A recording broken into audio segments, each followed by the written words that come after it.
The more advanced method is to use this thing. This is called a speed loader. So I'm going to set the magazine upright. The speed loader goes on top. You'll notice a notch on the speed loader.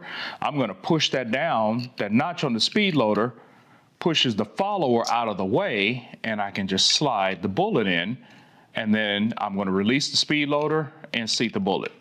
Now that notch is going to push the bullet down. The bullet that's in there, push it down, get it out of the way, and I can load the next one, okay?